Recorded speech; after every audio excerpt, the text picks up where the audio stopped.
அமைச்சரவையில் பெரும்பாலும் வந்து யங்ஸ்டர்ஸ் அதிகமாக இருக்கிறாங்க அப்படிங்கிறத நம்மளால் பார்க்க முடியுது. குறிப்பாக அதையும் தாண்டி முதலாக தேர்தலில் நின்றவங்களுக்கு அதிகமாக வாய்ப்பு கொடுக்கப்பட்டிருக்கு. வெற்றி பெற்றவங்களுக்கு அமைச்சர் பதவி கொடுக்கப்பட்டிருக்கு. இது ஒரு பெரிய சேஞ்சாக பார்க்கப்படுதில்லை. ஏன்னா ஒரு காலகட்டத்தில் 2 முறை 3 முறை 4 முறை வந்து வெற்றி பெற்றிருக்கணும். வெற்றி பெற்றால் தான் எம்எல்ஏக்கு கொடுப்பாங்க.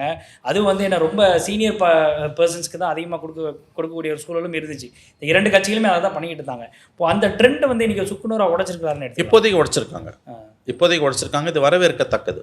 பழையன கழிதலும் புதியன புகுதலும் வழுவனக்கான வகையின நானேன்னு. அதே மூஞ்சி, அதே துரைமுருகன், அதே ஓ பன்னீர்செல்வம், அதே தங்கம் தென்னரசு, இதே மூஞ்சிங்களை தான் நாங்கள் பார்த்துன்னு இருக்கணுமா? புதுசாக ஒரு ரமேஷ், ஒரு கீர்த்தனா, ஒரு ஆதவர்ஜுனா வாங்கலேன். தப்பு பண்ணால் தூக்கி போட போகிறோம். தப்பு பண்ணால் மக்கள் தூக்கி அடிக்க போகிறாங்க.